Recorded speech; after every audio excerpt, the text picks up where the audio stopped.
Hello' বন্ধুসকল, স্বাগতম জনাইছোঁ অন্য এটি নতুন ভিডিঅ'লৈ। ব্লগটো আৰম্ভ কৰিছোঁ আজি দুপৰীয়া সময়ত। বহুত বেছি ৰ'দ দিছে আৰু মই নৈ মানুহৰ লগতে ব্যস্ত আছিলোঁ। যোৱা ৰাতি টোপনিও হোৱা নাই ভালকৈ, গতিকে চকু দেখিছে চাগে কেনেকুৱা হৈ আছে। উপায় নাই আৰু এতিয়া এডজাষ্ট হৈ গৈছে তেনেকৈ আৰু টোপনি ক্ষতি কৰি কৰি থাকি। আৰু আপোনালোকে যোনে যোনে মোৰ আগৰ ভিডিঅ'সমূহ চাইছে প্ৰেগনেঞ্চিৰ সময়ৰ পৰাই মই বহুত কমকৈ টোপনি মাৰি আছিলোঁ, 2 ঘণ্টা 3 ঘণ্টা প্ৰেগনেঞ্চিৰ পৰাই। তেতিয়াৰ পৰাই মানে হেবিট হৈ গৈছিলে আৰু এতিয়াতো আৰু ক'বই নালাগে। ৰাতি মানে তাই কাষৰ মানে এনেকুৱা নহয় যে তাই নুশুৱে, তাই শুৱে। যেতিয়া শুৱে মানে দেৰিকৈ শুৱে, কিন্তু যেতিয়া শুৱে বহুত সময় শুৱে। কিন্তু মই মানে তাইৰ লগত থাকোঁ যে তাই অকণমান এনেকৈ টোপনিতেও যদি হাত ভৰি মানে লৰাই তেতিয়াও মই সাৰ পাই থাকোঁ। তেনেকুৱা হয়, সকলো মাকৰে চাগে হয়, নতুন মাতৃসকলৰ।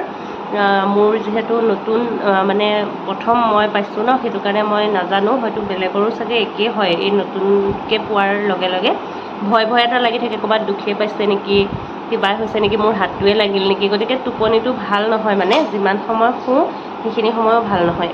আৰু শুওঁতেওতো দেৰি হয়েই। আকৌ ৰাতিপুৱা তাই দিনটো শুব পাৰে, কিন্তু আমাৰতো ঢেৰ কিবা কিবি কাম থাকে ন, আৰু যেতিয়াই তেতিয়াই টোপনিও নাহে শুওঁ বুলি। গতিকে তেনেকৈ থাকি যায় আৰু টোপনি ক্ষতিটোতো হৈয়ে আছে। তাৰ মাজতো দৈনন্দিন কামবিলাক চলি আছে। আৰু লগতে মোৰ ব্লগ কৰাটো মই এইটো কাৰণেই কৰি থাকোঁ, ইমান বেছি একঘেয়ামি হৈ যায় নহয় সদায় কৰি থকা কামবোৰ। তাকে অকণমান মানে ভাল লগা কৰিবৰ কাৰণে ভিডিঅ' কৰি আপোনালোকৰ লগত যেতিয়া শ্বেয়াৰ কৰোঁ, কিবা এটা ভাল লাগে মানে মনটো, সেইটো কাৰণে। আৰু এই কামটো সঁচাকৈ ভাল পোৱা হৈ গ'লোঁ মানে কৰি। গতিকে মানে আগতেও কৈছোঁ, ভিউজৰ কথাও নাহে বা কোনে কেনে পাইছে নাজানো, কিন্তু মোৰ মেমৰিবোৰ ধৰি ৰাখি ভাল লাগে আৰু লগতে শ্বেয়াৰ কৰিও ভাল লাগে, সেইটো কাৰণে কৰি থাকোঁ ব্লগ। আৰু এতিয়া মই খাই আছোঁ গাখীৰ অলপমান। সদায় দুপৰীয়া খাওঁ গাখীৰ একাপকৈ, মায়ে গৰম কৰি আনি দিলে। আৰু এতিয়া বিক্ৰমে নৈক ৰাখি আছে, তাইক গা ধুওৱা হোৱা নাই, এতিয়া ধুৱাম। আৰু ৰ'দো ভালকৈ দিছে, আৰু সদায় মানে গৰম পানীখিনি ৰ'দতে কৰিব চেষ্টা কৰোঁ যেতিয়া ৰ'দ থাকে। গতিকে ৰ'দত দি থোৱা হৈছে আৰু অলপ পিছতে গা ধুৱাম। গতিকে ব্লগটো চাই থাকিব। পাৰ্চেল এটাও দি গৈছিলে, গাখীৰখিনি খাই ল'লোঁ। গতিকে এতিয়া ভাবিছোঁ এইটো খোলোঁ। এইটো বৰ বিশেষ একো বস্তু নহয়, সৰু বস্তু এটা, তথাপিও খুলিছোঁ যেতিয়া আপোনালোকৰ আগতে খোলোঁ আৰু ভিডিঅ'তে। মানে নৈৰে বস্তু এটা, তাইৰ দৰকাৰী।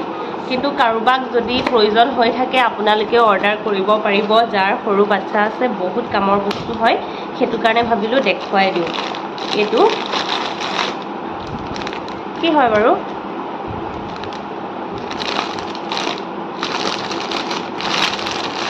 ভিতৰত আৰু এটা পেকিং আছে। এইটো হয় বটল চাফা কৰা যে ব্ৰাছ, ফিডিং বটলবিলাক যে মানে থাকে সৰু বাচ্ছাৰ, সেইবিলাক চাফা কৰিবৰ কাৰণে এইটো মানে বহুতকেইডাল ব্ৰাছ আছে, এটা ছেট হয়।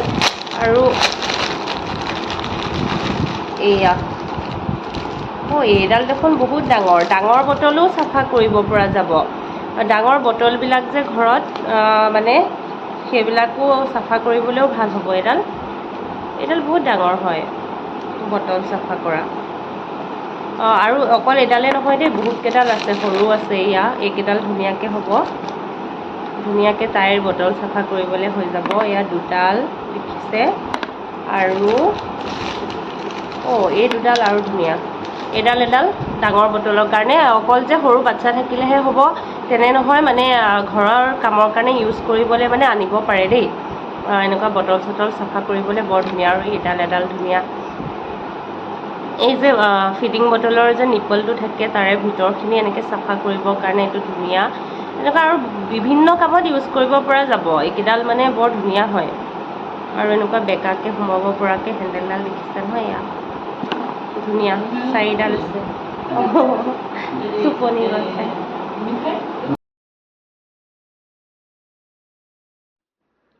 এতিয়া আকৌ আবেলি সময়ত লগ পাইছোঁ। আবেলি সময় আমি আটাইকেইটা ওলাইছোঁ অকণমান ফুৰি আহোঁগৈ বুলি। ফুৰি আহোঁগৈ মানে নৈক আজি প্ৰথমবাৰৰ কাৰণে এনেকৈ উলিয়াই নিম। তেজপুৰৰ পৰা ঘৰলৈ আহিছিলোঁ হয়, কিন্তু আজি আকৌ প্ৰথমবাৰৰ কাৰণে ফুৰিবলৈ যাওঁ বুলি ওলাইছোঁ। মানে আমি আবেলি এনেই ফুৰিবলৈ সেইফালে মাজবাট লাইনত যোৱা কথা আছিলে, বাগান আছে যে সেইফালে ধুনীয়া ৰাস্তাটোত চাবলৈ যাওঁ বুলি ওলাইছিলোঁ। কিন্তু তাৰপিছত মানে মামা মামীৰ ঘৰো আছে তাতে, মানে সম্পৰ্কীয় মাজবাটত। গতিকে মাহঁতে ক'লে তালৈকো যাওঁগৈ বুলি, আৰু এনেকৈ আবেলিৰ অস্তগামী সূৰুজৰ আভা চাই চাই আমি ওলালোঁ ফুৰিবলৈ বুলি। আৰু ওৰাঙত অহাৰ পৰা যিহেতু ওলাই যোৱাই হোৱা নাছিলে, মনটোও ভাল লাগি থকা মানে নাছিলে, সেইটো কাৰণে আচলতে অকণমান ওলাই আহিলোঁ। আৰু এইফালে প্ৰাকৃতিক পৰিৱেশটো খুবেই ধুনীয়া। আজিহে আকৌ কণ্টিনিউ কৰিব লৈছোঁ ভিডিঅ'টো, কালি আৰু কৰা নহ'লে। আজি সোমবাৰ হয়, জন্মাষ্টমী। আমি আটাইকেইজনে আকৌ মন্দিৰ যাব ওলাইছোঁ, ওৰাঙৰ শিৱ মন্দিৰটোত। নৈমানকো লৈছোঁ, তাইৰ আজি প্ৰথম মন্দিৰ যোৱা হ'ব, আৰু মোৰো প্ৰেগনেঞ্চিৰ সময়ৰ পৰাই যোৱাই হোৱা নাছিলে। গতিকে আজি সেৱা লৈ আহোঁগৈ, সোমবাৰো হয়। এয়া আমি ওলাই আহিলোঁ। আচলতে ওলাওঁতে দেৰিয়ে হ'ল, নৈক উলিয়াই মেলি আমি ৰেডি হওঁতে দেৰি হয়, আৰু তাতে আকৌ উঠোঁতেও আজিকালি দেৰি হয় নহয়। মই পিছফালে আৰু বিক্ৰমে এয়া নৈক লৈছে আৰু ভাইটিয়ে চলাইছে। ওচৰতে হয় ওৰাঙতে এই শিৱ মন্দিৰটো, আগতেও এবাৰ আহিছোঁ। ইমান পাৰ চৰাই দেখিছেনে, খুব ধুনীয়া লাগিলে। আৰু এই মানে মন্দিৰটোৰ পৰিৱেশ আগতে মই বহুত ভালকৈ দেখাইছোঁ, মোৰ যদি পুৰণা ভিডিঅ' চাইছে দেখিবই। খুব ধুনীয়া হয় মন্দিৰটো। গতিকে আজি আৰু তেনেকৈ ভিডিঅ' কৰা নহ'লে, লৰালৰিকৈ গ'লোঁ, আৰু যিহেতু দেৰিও হৈছিলে চাকি বন্তি জ্বলালোঁ, সেৱা ল'লোঁ, আৰু তাৰপিছত আমি ঘৰলৈ আকৌ গুচি আহিলোঁ, মানে ওলাইছোঁ। আৰু আহি আছোঁ মন্দিৰৰ পৰা, বাটতে ৰৈছোঁ অকণমান। কিবা পনীৰ আৰু কিবা আনিবলৈ গৈছে, আজি যিহেতু জন্মাষ্টমী গতিকে নিৰামিষ হ'ব। তাতে আকৌ সোণ যোৱা কথা আজি, সেইটো কাৰণে মানে পনীৰ দিয়ে আজি ভাত খোৱা হ'ব আৰু দুপৰীয়া। আৰু কিবা কিবি মিঠাই চিঠাই ল'ব, হোটেল এখনত ৰৈছে, আমি ইয়াতে আছোঁ। আৰু তাই যে নৈ মানুহ শুয়ে থাকিলে, আমি একদম আহাৰ পৰা শুয়ে আছে, মন্দিৰ দেখাও নাপালে। প্ৰথম তাইক মন্দিৰ দৰ্শন কৰাব নিছিলোঁ, হ'ব আৰু তেনেকৈ আশীৰ্বাদো দিলে, ভাল লাগিলে আৰু গৈ। আজি দিনটোও ভাল আছিলে, ৰ'দো বেছি নাই, বতৰটো ধুনীয়া, ঠাণ্ডা ঠাণ্ডা ভাৱ এটা আছে বাৰু। তাৰপিছত এতিয়া ঘৰলৈ গৈ আছোঁ, তাৰপিছত লগ পাম। এইবাৰ আকৌ আমাৰ বিক্ৰমে চলাইছে, আহোঁতে ভাইটিয়ে চলাইছিলে। আহি পাই ভাত কেইটামান খাই ল'লোঁ। আজি উঠোঁতেও দেৰি হৈছিলে, গতিকে চাহ পানীও নাখালোঁ, গা পা ধুই একদম ডাইৰেক্ট মন্দিৰ পালোঁগৈ।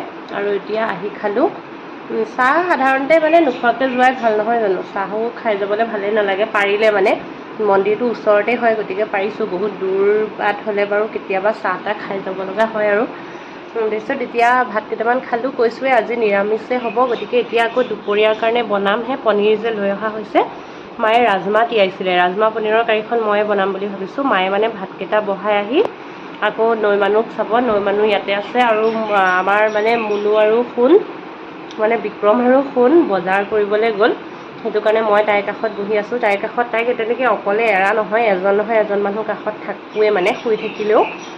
গতিকে মা এতিয়া আহি বহিব, তাৰপিছত মই গৈ ৰাজমাহৰ কাৰীখন বনাম বুলি ভাবিছোঁ পনীৰ দি। সেয়াই হ'ব আৰু আজি জন্মাষ্টমী স্পেচিয়েল বুলি, কাৰণ যিহেতু নিৰামিষে খোৱা হ'ব। আৰু মায়ে থাপনাত তেনেকৈ সন্ধিয়া শৰাই আগবঢ়াব, আৰু নামঘৰত মা যাব আজি। দুপৰীয়াকৈ নামো আছে, নামঘৰটো আৰু ভালকৈ পতা হয় তেনেকৈ। জন্মাষ্টমী এনেই ভাদমহীয়া নাম চলিয়ে আছে, তাতে আজি জন্মাষ্টমীও। সেয়া আৰু বাকী ফুল এয়া হেৰিয়াৰ দেই, মন্দিৰৰ লৈ আছোঁ, মন্দিৰৰ ফটো। এতিয়া আৰু মুখ চুখ নুধুও, এনেকৈ থকা হ'ব। আৰু পিছত আবেলিকৈ ফ্ৰেছ হ'ম আৰু একেবাৰে ভাত পানী খাই বৈ জিৰণি ল'ব সময়ত। এতিয়া সময়ো নাই বাৰু আকৌ এইবিলাক কৰি থাকিবলৈ, সেইটো কাৰণে চাই থাকক তেতিয়াহ'লে। কি পাৰোঁ দেখুৱাব নাজানো, আৰু ব্যস্ততাৰ মাজতে আৰম্ভ কৰিছোঁ যেতিয়া, এতিয়া শেষ কৰিব লাগিব ব্লগটো। চাই থাকক। দুপৰীয়া অকণমান শুই গৈছিলোঁ, আৰু সেইটো কাৰণে মানে আকৌ ভিডিঅ'টো থাকি গ'ল। ভাত পানী খালোঁ, খাই লৈ অকণমান শুলোঁ। মানে নৈ শুওঁতে অকণমান শুই নল'লে আকৌ ৰাতি কিমান ৰাতিলৈকে থাকিব লাগে ঠিক নাই, সেইটো কাৰণে। এনেও যোৱাকালি ৰাতিও 2টা বাজিছে শুওঁতে, তাই নোখোৱালৈকেতো আমি শুব নোৱাৰোঁ। তাৰপিছত এতিয়া উঠিলোঁ, মায়ে নামঘৰৰ পৰা এইমাত্ৰ আহি পাইছে। কিন্তু মা নামঘৰত থাকোঁতেই আমি বিক্ৰমে ময়ে মানে নৈৰ লগত আছোঁতো, আৰু ভাইটিটো গ'লেই। নৈৰ লগত এজন থাকোঁ, তাৰপিছত মই গ'লে পাকঘৰত এওঁ থাকে, এওঁ গ'লে মই থাকোঁ। তেনেকৈ কৈ আমি অকণমান জন্মাষ্টমীৰ ভোগৰ কাৰণে পায়স বনাই ল'লোঁ, মানে দুইজনে মিলি মিলি। আৰু বাকী এতিয়া মায়ে আগবঢ়াব আমাৰ ঘৰৰ গোঁসাই থাপনাত। গতিকে তেনেকৈ শৰাই এভাগ দিয়া হ'ব, আৰু মা যিহেতু আহি পালে সেয়াই আৰু জন্মাষ্টমীৰ বেলেগ আয়োজন নাই তেনেকৈ শৰাই অলপ দি তাৰপিছত মানে কাষৰ মানুহৰ ঘৰত ভগাই দিয়াৰ কথা ভাবিছে আৰু যিহেতু ঘৰত তেনেকৈ মানুহ মাতা নহয় সেয়া আৰু এতিয়া সন্ধিয়া সময়খিনিতে চাহ খাব লাগিব বেলেগ একো কাম নাই বাৰু ব্লগটো এনেকৈ মানে কৰিম বুলি ভাবিও পাহৰি থাকোঁ আৰু কেতিয়াবা সময় নহয় আজিকালি আৰু কথাবোৰ অলপ বেলেগ হৈছে ন এতিয়া আৰু সময়ৰ অভাৱ হৈছে বহুত বেছিকৈ অভাৱ হৈছে এইখিনিয়ে আমি কুকাৰত বনোৱা ভোগৰ পায়সখিনি মা যিহেতু নাছিলে আমি দুইটাই বনাইছোঁ কৈছোঁৱেই আৰু তাৰপিছত মায়ে আহি শৰাই পাতিলে আৰু ভিডিঅ' কৰা নহ'লে গতিকে যোৱাকালিৰে আজিৰে কিছুমান ফটো মেমৰি হিচাপে ইয়াতে সাঁচি ৰাখিলোঁ এইটো ব্লগতে ভিডিঅ'টো চাই কেনে পালে জনাব দেই আজিলৈ আহিছোঁ সকলো ভালে থাকক বাই